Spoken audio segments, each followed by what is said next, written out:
Southee lubricant নিবেদিত নাগরিকের প্রতিদিনকার খবর ভিত্তিক আলোচনার অনুষ্ঠান। আপনাদের সাথে আছি আমি নাজমুল আশরাফ। একাদশ জাতীয় সংসদ নির্বাচনে জাতীয় ঐক্য ফ্রন্টের যে 8 জন প্রার্থী নির্বাচিত হয়েছেন তারা শুরু থেকে বলে আসছেন যে এই সংসদে তারা যাবেন না, শপথ নেবেন না। কিন্তু ঐক্য ফ্রন্টের অন্যতম শরিক গণফোরামের যে 2 জন প্রার্থী বিজয়ী হয়েছেন তারা শুরু থেকেই শপথ নেয়ার পক্ষে অবস্থান নিয়েছেন এবং ঐক্য ফ্রন্টের নেতা ডক্টর কামাল হোসেনও বিভিন্ন সময়ে শপথের পক্ষে বলেছেন। তারপর ঐক্য ফ্রন্টের সিদ্ধান্ত এবং তাদের শরিকদের চাপে পড়ে তিনি সেই অবস্থান থেকে সরে আসেন। এরকম অবস্থা অনেকদিন ধরে চলছিল, কিন্তু যে 2 জন প্রার্থী ঐক্য ফ্রন্টের নির্বাচিত হয়েছেন গণফোরামের নেতা হিসেবে, তাদের একজন সুলতান মোহাম্মদ মনসুর আহমেদ, তিনি নির্বাচিত হয়েছেন ধানের শীষ প্রতীকে। আরেকজন মোকাব্বির খান, তিনি নির্বাচিত হয়েছেন গণফোরামের যেটি দলীয় প্রতীক উদীয়মান সূর্য প্রতীকে। এই 2 জন শপথ নেবেন কি নেবেন না এটা নিয়ে অনেক কথাবার্তা অনেকদিন ধরে চলছিল। অবশেষে তারা 2 জনই জাতীয় সংসদের স্পিকারের কাছে চিঠি দিয়ে তারা নিশ্চিত করেছেন যে আগামী 7ই মার্চ, ঐতিহাসিক 7ই মার্চ তারা শপথ নেবেন। এই 2 জন শপথ নিতে যাচ্ছেন, কিন্তু ঐক্য ফ্রন্টের সিদ্ধান্ত আনুষ্ঠানিকভাবে এখনো পর্যন্ত শপথ না নেয়ার। বাকি ঐক্য ফ্রন্টের যে 6 জন সদস্য নির্বাচিত হয়েছেন বিএনপির, তারা এখনো সেই অবস্থানে অটল আছেন। ঐক্য ফ্রন্টের 2 জনের শপথ নেয়া এবং বাকিদের শপথ না নেওয়া নিয়ে ঐক্য ফ্রন্টের নেতাদের বিভিন্ন রকমের মন্তব্য পাওয়া যাচ্ছে।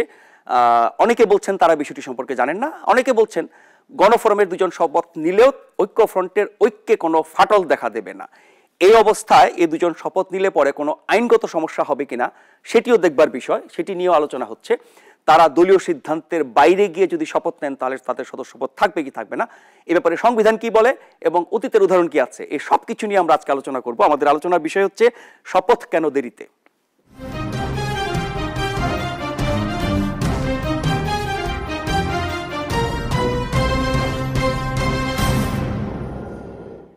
আজকের বিষয় নিয়ে আলোচনার জন্য আমরা আমন্ত্রণ জানিয়েছি জাতীয় ঐক্য ফ্রন্টের অন্যতম নেতা ডক্টর জাফরুল্লাহ চৌধুরী এবং আওয়ামী লীগের সভাপতি মণ্ডলীর সাবেক সদস্য জনাব নুহ-উল আলম লেনিন। আপনাদের 2 জনকে স্বাগত জানাচ্ছি আমাদের আজকে আলোচনায়।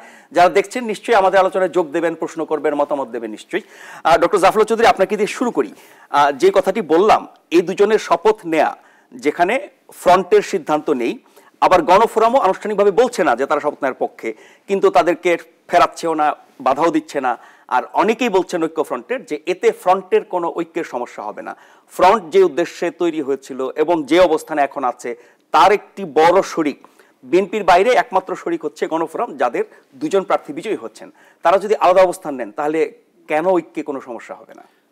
ঐক্যের সমস্যা হবে না, তবে এটা একটা দুর্ভাগ্যজনক, গণফোরামের এদের সংসদে যাওয়ার পক্ষে কোনো সিদ্ধান্ত হয়নি, বরঞ্চ এর বিরুদ্ধেই তাদের সিদ্ধান্ত।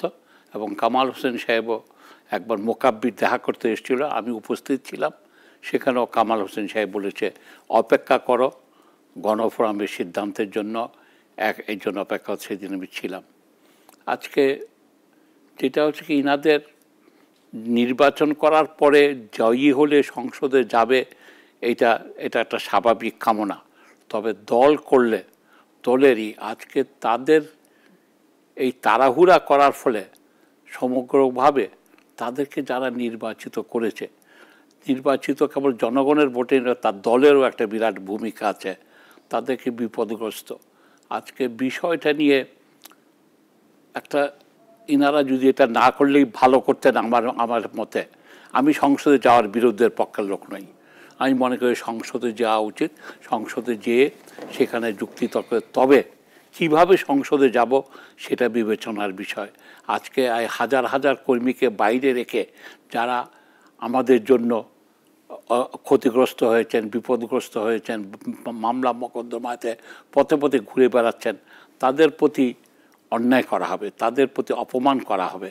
তাদেরকে আজকে ইনারা থাকলে, যেটা সরকারের সাথে একটা নেগোশিয়েট করে সরকারকে ন্যূনতম যেই জিনিসটা দেওয়া উচিত, দেশে স্বাভাবিকতা ফেরত আনার জন্য, টেনশন কমানোর জন্য, সব মামলা মোকদ্দমাগুলি প্রত্যাহার করা পর্যন্ত ধৈর্য ধরে অপেক্ষা করা উচিত ছিল। আপনি বলছেন যে গণফোরামের সহ এই ঐক্য ফ্রন্টের সংসদ সদস্য যারা নির্বাচিত হচ্ছেন, এদের শপথ নেওয়া এবং সংসদে যাওয়ার বিষয়টা নিয়েও সরকারের সাথে এক ধরনের নেগোসিয়েশন অবশ্যই হওয়া উচিত ছিল, হওয়ার অবকাশ। সেটার জন্য আমি আগেও বলেছি সরকারকে এই পদে পদক্ষেপ দিতে হবে। এখানে ডিভাইড এন্ড রুল করে সরকারের লাভ হবে না। এই তো দুজনকে নিয়ে ইঙ্গিত সরকার ডিভাইড করছে কিনা। কিন্তু তার আগে আমি বলতে চাই যে দুজন সংসদ সদস্য নির্বাচিত শপথ নেওয়ার জন্য চিঠি দিলেন, এটা গতকালের ঘটনা শনিবারে, এরপরে কি ঐক্য ফ্রন্টের কোনো বৈঠক বা আপনাদের মধ্যে এটি নিয়ে কোনো আলোচনা হয়েছে? না, এরপরে এই চিঠির পরে আলোচনা হয়নি। তবে আমি নিশ্চিত এটাতে ঐক্য ফ্রন্টের ফাটল ধরবে না। তবে নিশ্চয়ই একটা ক্ষতিগ্রস্ত হলো, একটা দ্বিধা, একটা সমস্যা তো কিছুটা সৃষ্টি করলোই। এইটা খুবই, এইটাতে ওনারা লোভী, ওনারা একটা অন্য কোনো ইঙ্গিত পেয়েছেন কিনা জানি না, এটা তারা ভুল কাজই করেছেন। এটা হয় কি, পুরাপুরি রাজনীতিতে না থাকলে যা হয়, যেমন ধরেন মোকাব্বির এই দেশে থাকে না, বছর ধরে আছে, উনি আওয়ামী লীগেও আছেন, ঐক্যফ্রন্ট, এইসবও কতগুলি জিনিসের ফয়সালা না হলেও মানে দুদিকের সুবিধাই নেওয়ার চেষ্টা করেছেন। উনাকে মনসুরের কাছ থেকে এটা প্রত্যাশা যে ওনার ধৈর্য ধরা উচিত। আমার মতে এটাকে তাদের তাড়াহুড়া না করে তারা বসা উচিত ছিল। সেটা তো একটা সময়সীমা আছে না, 90 দিন তো, হ্যাঁ, এখনো 2 মাস সময় আছে, যেহেতু অধিবেশন শুরু হয়ে গেছে। না, তারপরে অধিবেশন শুরু থেকে 90 দিন, সুতরাং সময় আছে। এটা যে নাই যে তা না, তবে এটাতে দেশের রাজনীতিকে এগিয়ে নিল না। তাদের এই যোগদানের দেশের রাজনীতি, তারপর অন্যান্য তো নৈতিক তাদের পার্টি থেকে তারা কি গণফোরাম নিজস্ব একটা সিদ্ধান্ত নেবে, এই পর্যন্ত গণফোরামের সিদ্ধান্ত হলো তারা যোগ দেবেন না দেয়া। তারা কোন যুক্তিতে যোগ দিয়েছেন, তাদের সপক্ষে কি যুক্তি আছে, তাদের যারা ভোটে নির্বাচিত করেছেন তাদের অবস্থান নিয়ে আলোচনা করব। তার আগে জনাব নূর আলম লেনিন, আপনার কাছে প্রাথমিক প্রতিক্রিয়া জানতে চাই। এই দুজন শপথ নেয়ার আনুষ্ঠানিক ঘোষণা দিয়েছেন, চিঠি দিয়েছেন, এবং তাতে করে ঐক্য ফ্রন্টে একরকমের বিভক্তি বলা যায়। কিন্তু ডক্টর জাফরুল্লাহ সহ ঐক্য ফ্রন্টের অন্য যাত্রার নেতা আছেন, তারা বলছেন এতে কোনো প্রভাব পড়বে না, কোনো বিভক্তি হবে না। কিন্তু একই যাত্রায় দুরকমের ফল হলে পরে এটার মধ্যে ঐক্য ধরে রাখা কতটা সম্ভব? ধন্যবাদ। আমি এই দুজন গণফোরাম থেকে মনোনীত এই দুইজন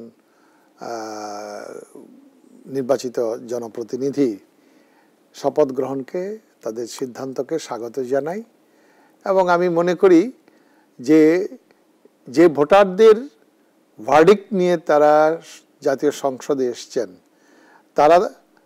তাদেরকে এই পার্লামেন্ট বয়কট করার জন্য, পার্লামেন্ট শপথ না নেওয়ার জন্য ভোট দেয়নি। তাহলে আপনি বলছেন প্রথম অঙ্গীকার ভোটারদের কাছে, দল জোট পরে। ইয়াস, আপনি নিজে তো কেবল একটা মানে টুল না, আপনি একজন ব্যক্তি, সচেতনভাবেই আপনি আপনার রাজনৈতিক আদর্শ, বিশ্বাস, কর্মসূচি যেমন মানেন, তেমনি জনগণের কাছে যখন আপনি অঙ্গীকার করেছেন, আপনার ভোটারদের কাছে আপনি বলেছেন যে আপনি নির্বাচিত হলে আপনি আপনার এলাকার মানুষের জন্য এই করবেন, এই কথাগুলো পার্লামেন্টে তুলে ধরবেন। এদের তো প্রত্যেকেরই ব্যক্তিগত কর্মসূচি বা ব্যক্তিগত অঙ্গীকার রয়েছে, কিন্তু সেই অঙ্গীকার কখনোই বাস্তবায়িত হবে না পার্লামেন্টের বাইরে থেকে চিৎকার করলে।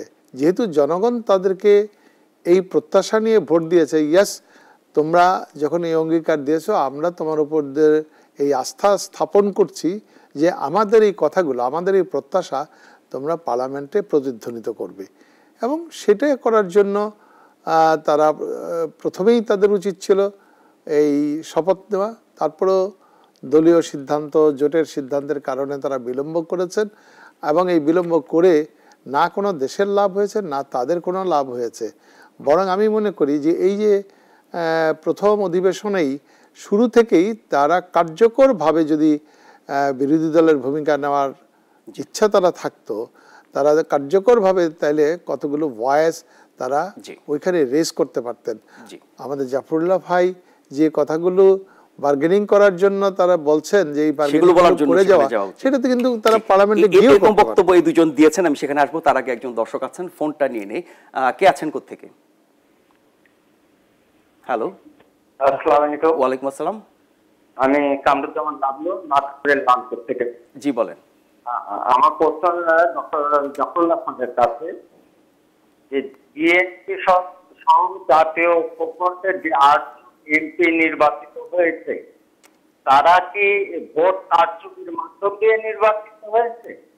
যদি ভোট কারচুপির মাধ্যম নির্বাচিত না হয়ে থাকে, জনগণের ভোটে যদি নির্বাচিত হন, তাহলে তারা যদি শপথ দল না করেন তাহলে কি জনগণের সঙ্গে সরাসরি প্রতারণা করা হচ্ছে না? জি, যেহেতু ধন্যবাদ আপনাকে। প্রশ্নটা স্পষ্ট বুঝতে পেরেছি ডক্টর জাফরুল্লাহ, যে এই যে 8জন ঐক্য ফ্রন্টের, তারা কি সঠিক নির্বাচিত হয়েছেন নাকি কারচুপির মাধ্যমে হয়েছেন? যদি সঠিকভাবে হয়ে থাকেন তাহলে জনগণ যে কারণে তাদেরকে ভোট দিয়েছে সে দায়িত্ব পালন না করলে তাদের সাথে বেইমানি করা হবে। এখানে কিছুটা কারচুপি কম হয়েছে, কিছুটা এখনো কারচুপি তার প্রতিটি কেন্দ্রেই হয়েছে, কোনো ছাড়া একটাও বাদ নাই সেখানে।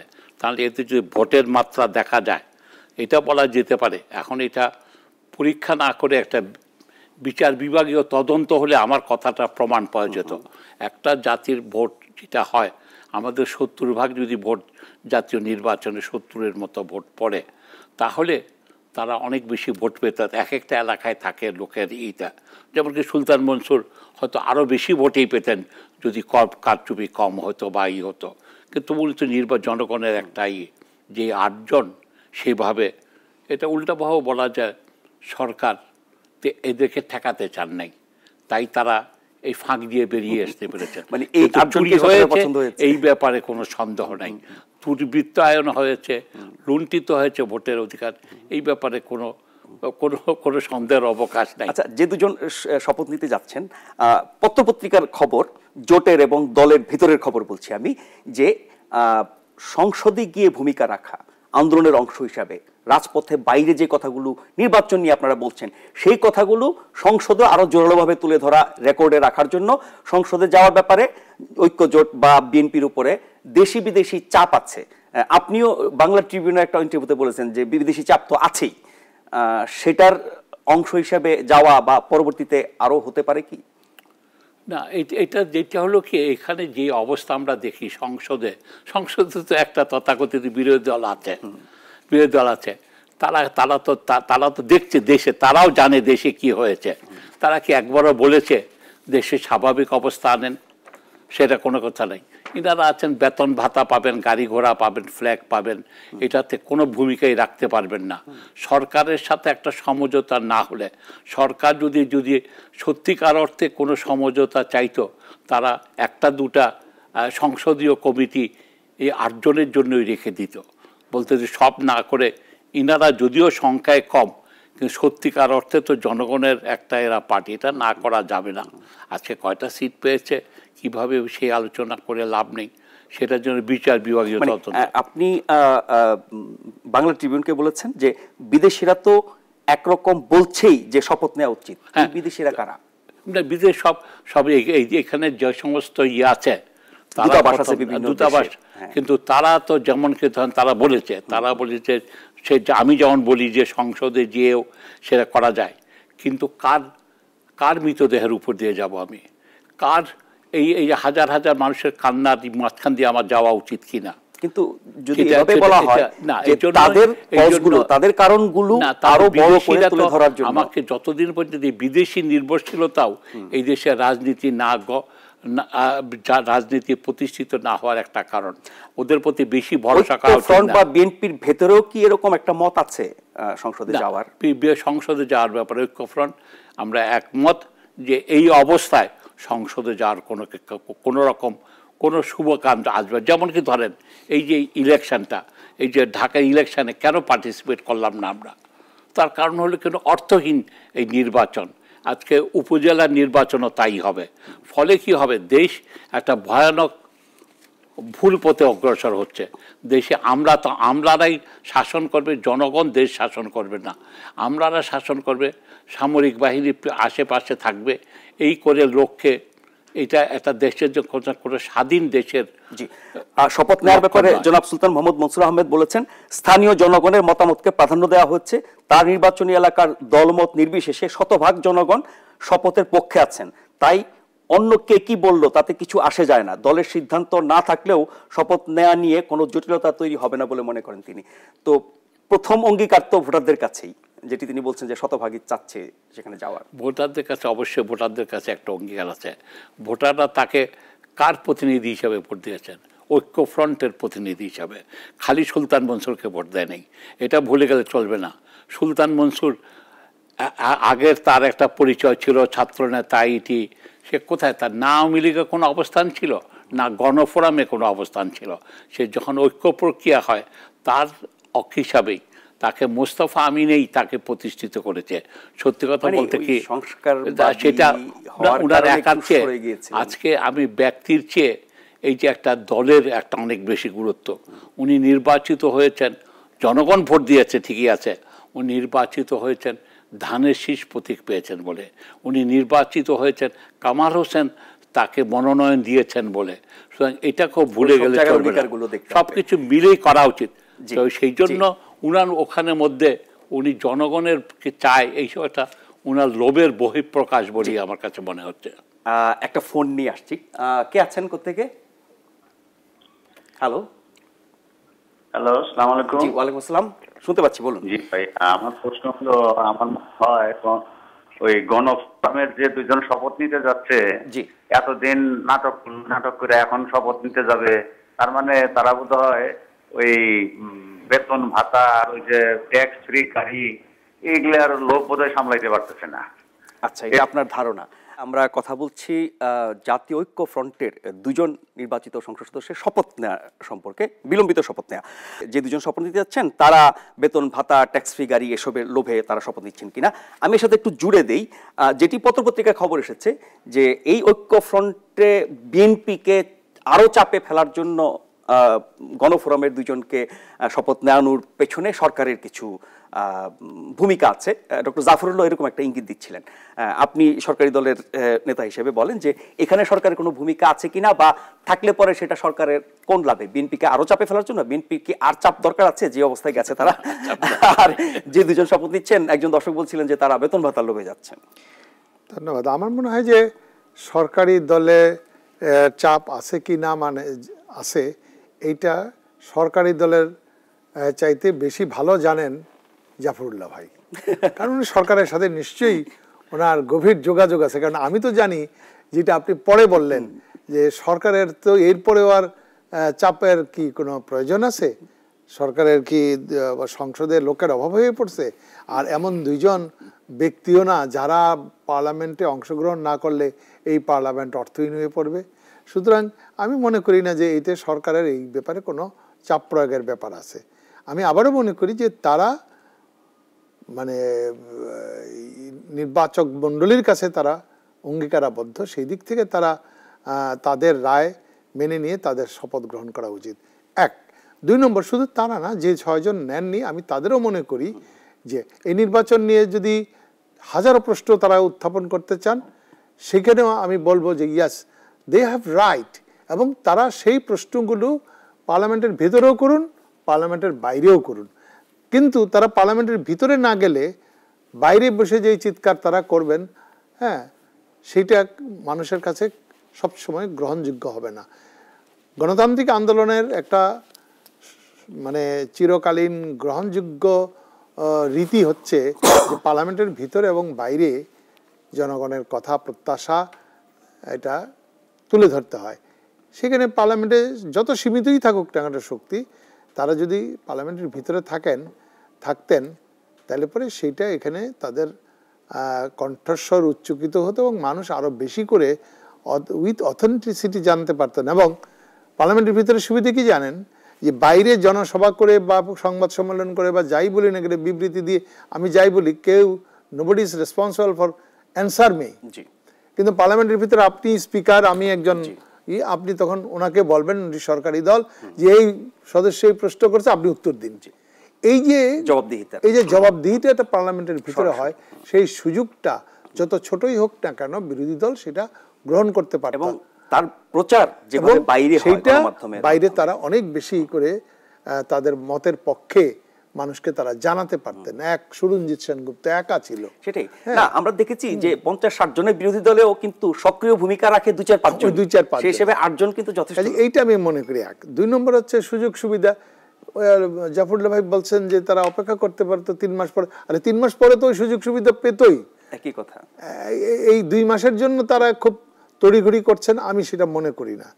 3 নম্বর, দর্শকের একটা প্রশ্নের ব্যাপারে আমি বলবো, এ ব্যাপারে আমার মতটা খুব স্পষ্ট যে ফ্রি গাড়ি তারপরে ইত্যাদিতে সংসদ সদস্য হলে, নির্বাচিত হলে তারা কতগুলো অধিকার তারা এমনিই পান, কারণ সংসদ সদস্য হিসেবে তাকে দায়িত্ব পালন করতে গেলে, জনগণের কল্যাণে, দেশের কল্যাণে কাজ করতে গেলে তাকে বেতন ভাতার বাইরেও অন্যান্য সুযোগ সুবিধা দেওয়া হয়।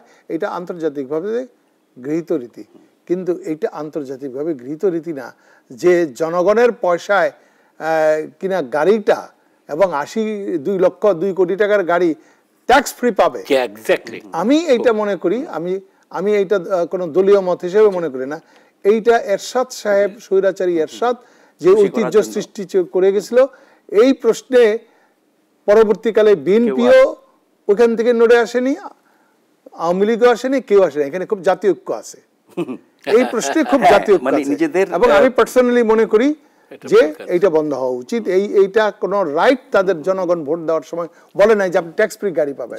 ইয়েস, যদি সংসদ সদস্য হয় ট্যাক্স ফ্রি বিনা ভাড়াতে সে তার কনস্টিটিউয়েন্সিতে যেতে পারবে, বিমানে চড়তে পারবে, আমি আপত্তি করব না। কিন্তু এই যে কি হয়েছে, আমি নিজে ব্যক্তিগতভাবে অনেককেই জানি যারা রিকশায় চলতো, বিক্রি করে দিয়েছে, যারা রিকশায় চলতো, তারা সংসদ সদস্য হওয়ার পরে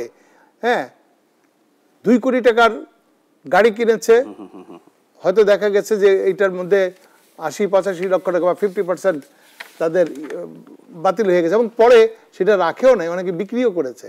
আমি এই সংসদে কার কি অবস্থান আমি জানি না, কিন্তু আমি অতীতে এইটুকু আমি জানতাম যে বিরোধী দল যখন বিএনপি পার্লামেন্টে ছিল, বিএনপিরও একজন বাদ ছিল না ট্যাক্স ফ্রি গাড়ি নেওয়ার ব্যাপারে। বাম যারা একেবারে সমাজতন্ত্রের কথা বলে মানে ফেনা তুলে ফেলে, তারাও কেউ বাদ ছিল না। সেটা ইনু সাহেব বলেন, রনা সাহেব বলেন, মেনন সাহেব বলেন, কেউ বাদ ছিল না। একমাত্র 2 জনকে আমি জানি, ব্যক্তিগতভাবে জানি, যারা ট্যাক্স ফ্রি গাড়ি কেনেননি। একজন মাননীয় প্রধানমন্ত্রী শেখ হাসিনা, আরেকজন বেগম মতিয়া চৌধুরী। আমরা বোকায় একটা প্রশ্ন নিয়ে ডক্টর জাফরের কাছে ফিরছি, শুনি বোকায় কি বলতে চায়। আমি জানতে চাইছিলাম কি এত সাত কইরা সবাই ঐক্য করলো, এখন এই ঐক্য ফ্রন্টে অনৈক্য কেন? হ্যাঁ, সেটি আমরা শুরু থেকে আলোচনা করছি। নিশ্চয়ই ডক্টর জাফরুল্লাহ বলবেন এত স্বাদের ঐক্যের মধ্যে অনৈক্য কেন। আসলে আমি সাথে একটু যুক্ত করে দিই, যে 2জন শপথ নিতে যাচ্ছেন তাদের একজন বলেছেন গণফোরামের বেশিরভাগ মানুষই শপথ নেওয়ার পক্ষে, মাত্র 2-3 জন তার বিরুদ্ধে।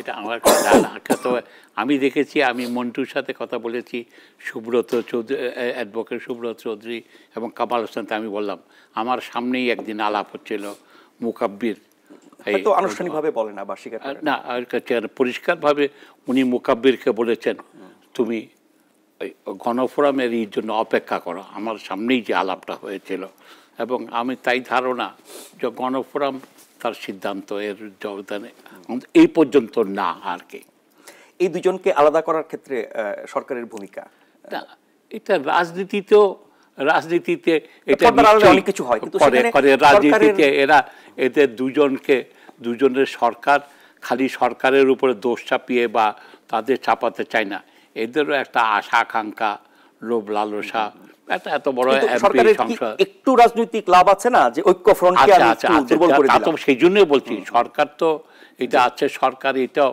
চাপে, অবশ্য বিএনপির আর নতুন চাপের দরকার নেই, তারা একবারে কোনটা আশা করে ফেলেছে সরকার। তবে এখন যেটা নিয়ম হলো কি, একটা বিড়ালকে যদি আপনি মারতে থাকেন, সেই বিড়াল আপনার পোষা বিড়ালেই একটা জানলা খোলা না রাখলে আপনাকে খামচি দেবে। সুতরাং কোথায় খামচি আসবে আমরা জানি না। সুতরাং সেই জন্য আমি আবার বলছি, বারবারে বলছি যে সরকারের এখন উচিত হবে এই মামলা মকদ্দমাগুলি প্রত্যাহার করে নেওয়া, আর খালেদা জিয়াকে বেল দিয়ে দেওয়া। বেলের ব্যাপার আর প্রতিবন্ধকতা না করে মামলা চলুক।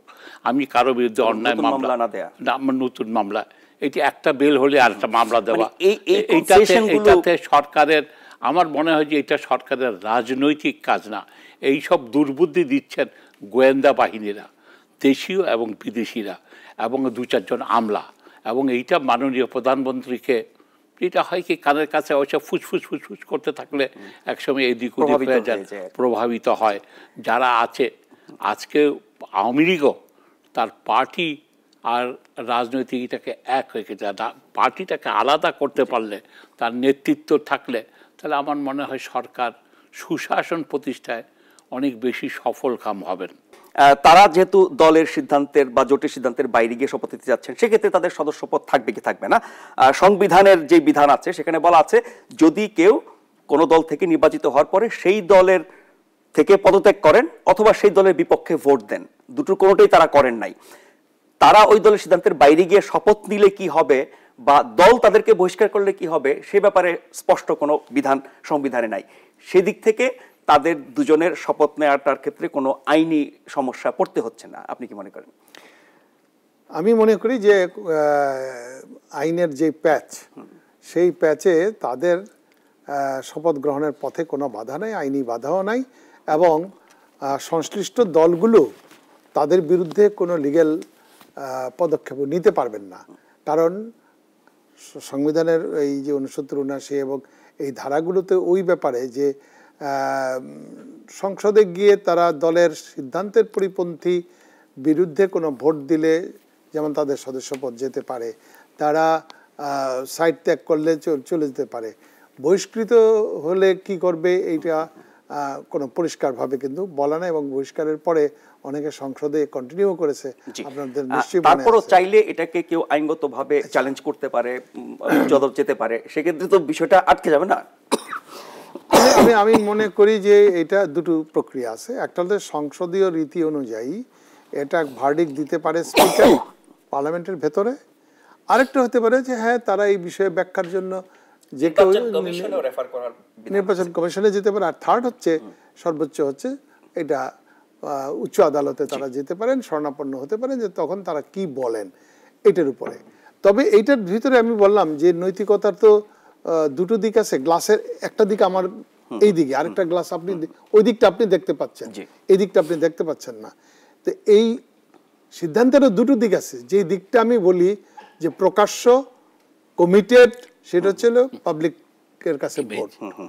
আরেকটা দিক আছে যেই জায়গাটা আমি খুব জোর দিয়ে বলবো না, কারণ সেটা জাফরুল্লাহ ভাই বলছেন যে ইয়াস, যিনি একটা দল থেকে নমিনেশন নিলেন, তার মার্কা নিলেন, তার সিদ্ধান্ত নিলেন এবং ক্যান্ডিডেট হলেন, সমর্থন, এবং সেইখানে তার নৈতিক অবস্থানটা কি, সেটা জাতীয় ইয়ের কি বলে ধানের শীষ হতে পারে বা ওই যে উদীয়মান হতে পারে, সেটা তার হতে পারে। এখন এই যে মানে আপনার চাঁদের অন্য পৃষ্ঠায় যে অন্ধকার, হ্যাঁ, সেটা আমরা দেখতে পারি না। এবং বিষয়টাকে আপনি সামগ্রিকভাবে দেখার পক্ষে, তারপরে আমি সামগ্রিকভাবে মনে করি, আমি ওই যে আবারও বলি, হ্যাঁ, যে আওয়ামী লীগের জন্য এই পার্লামেন্ট স্বচ্ছন্দ, আসলে ভালো, না এলে, কিন্তু আমি আবারও বলি for the sake of democracy, দেশের ডেমোক্রেসির জন্য, প্লুরালিজমের জন্য তাদের কেবল এই দুজন না, তাদের সকলকেই এখানে পার্লামেন্টে অংশগ্রহণ করা উচিত। আর পার্লামেন্টে যদি তারা কোনো কারণে মনে করেন যে পার্লামেন্টে থাকা যাবে না, আওয়ামী লীগ এক সময় পার্লামেন্ট থেকে পদত্যাগ করে যে কোনো মুহূর্তে নিতে করতে পারে। একদম শেষ করে চলেছি ডক্টর জাফরুল্লাহ, এই যে আইনি বিধানের কথা বললাম, সেই সুযোগ নিয়ে তো বিএনপির 6 জনও চাইলে শপথ নিয়ে তারা সংসদ সদস্য থাকতে পারে। অতীতে এরকম রেকর্ড আছে আপনার, জাতীয় পার্টির একজন HM গোলাম রেজা এবং আওয়ামী লীগ বিএনপির একজন আবু হায়না, তারা দল থেকে বহিষ্কৃত হয়েছিলেন, কিন্তু তারপর তারা সংসদ সদস্য ছিলেন স্বতন্ত্র হিসাবে। সেই সুযোগ তো বিএনপি 6 জন নিতে পারে না। এটা করবে যে তারা প্রত্যেকটা এই যারা নির্বাচিত ব্যক্তিরা তাদের দলের সাথে কতটা সম্পর্কিত, কতটা তারা আস্থাবান, কতটা তাদের দায়িত্ব। তবে এইখানে যেটা হলো কি আইনের, এইটা একটা দুর্ভাগ্যজনক, বাংলাদেশে আইন মানুষকে রক্ষা করে, সে আইন একটা নিপীড়নের অস্ত্র হয়ে গেছে, এবং আইনের ফাঁক ফোকর দিয়ে খালি সমস্যা বেড়েই চলছে। এটা নুরুল ঠিকই বলেছেন, হয়তো আইনে কোনো বাধা নেই, আইনে পরিচ্ছন্ন না, ইনারা সম্ভবত হয়তো দল থেকে বহিষ্কৃত হবেন। তারপরেও কেউ যদি কোনো ব্যক্তি, তারা হয়তো আমার ধারণা গণফোরামের কেউ যদি কোনো ব্যক্তি নাগরিক যদি উচ্চ আদালতে যেতে পারে বিষয়টা সুরাহার জন্য, আবার সেই আমরা 35 লাখ মামলা আছে, 35 লাখ একটার পাল্লায় পড়ে যাব। এবং কথাটা আমি বলতে চাচ্ছি, ওই যে কথাটা বলে পার্লামেন্টকে আরও বেশি অর্থবহ করার জন্য মাননীয় প্রধানমন্ত্রী আপনি ছাড় দেন, আপনি ছাড় দিয়ে যেন সবাই আসতে পারে। তাদের আসার পথটা করে দেন, জানালাটা খুলে দেন। জানালাটা খুলে দিলে আপনারই কিন্তু মঙ্গল ঐক্যফ্রন্টের হবে। পক্ষ থেকে কি এই দাবি জানাচ্ছেন না, আপনারা? এটা আমার ব্যক্তিগত অভিমতকে, আমি একটা ব্যক্তিগত জি। একটা সচেতন নাগরিক হিসাবে আমি কোনো কিছুর পক্ষ থেকে না। জাফরুল্লাহ ভাই কিন্তু ভালো কথা বলছেন, আমি একটু ইন্টারাপ্ট করি, যে জানালা খোলা না থাকলে পরে বিড়াল উল্টে কালো এসে- বিড়াল ঢুকতে পারবে না, তো কালো বিড়ালকে ঢুকতে দেওয়া উচিত। না, না, কালো বিড়ালটা না, কালো বিড়ালকে এবং ভিতরে- জানলাটা খোলা রাখা উচিত, যাতে ভিতরে- পেটানোর পরে বেরিয়ে যেতে পারে। ভিতরে থেকে আমার মনে হয় সেই জন্য এটার এখন এটা হাই টাইম দেশে। আর তাছাড়া মনে রাখা উচিত প্রতিদিন, কিন্তু আমি একটা জিনিসে অত্যন্ত উদ্বিগ্ন, প্রতিদিন পত্রিকা খুললে 10টা হত্যা দেখা যাবে। গাজীপুর, ব্রাহ্মণবাড়িয়া, বাড়ির বউ, ছাত্র, এবং নিশ্চয়ই আইন এইসব শৃঙ্খলা- কিন্তু এইটা জি। পুলিশ এদিকে কোনো নজরই দিতে পারছেন না, তারা রাজনৈতিক বাণিজ্যে বেশি- ঘুরে বেশি, বেড়াচ্ছেন। একদম শেষ কথা। সেই জন্য বলি, মাননীয় প্রধানমন্ত্রী আপনি আলোচনা করে জানালাটা খুলে দেন। অনেক ধন্যবাদ ডক্টর জাফরুল্লাহ, অনেক ধন্যবাদ জনাব নুরুল আলম লিলিন। আপনাদের প্রত্যেককে ধন্যবাদ। শেষ করছি, দেখা হবে আবারও ভিন্ন বিষয় এবং অতিথি নিয়ে। সে পর্যন্ত সবাই ভালো থাকবেন এবং অবশ্যই নিরাপদে থাকবেন।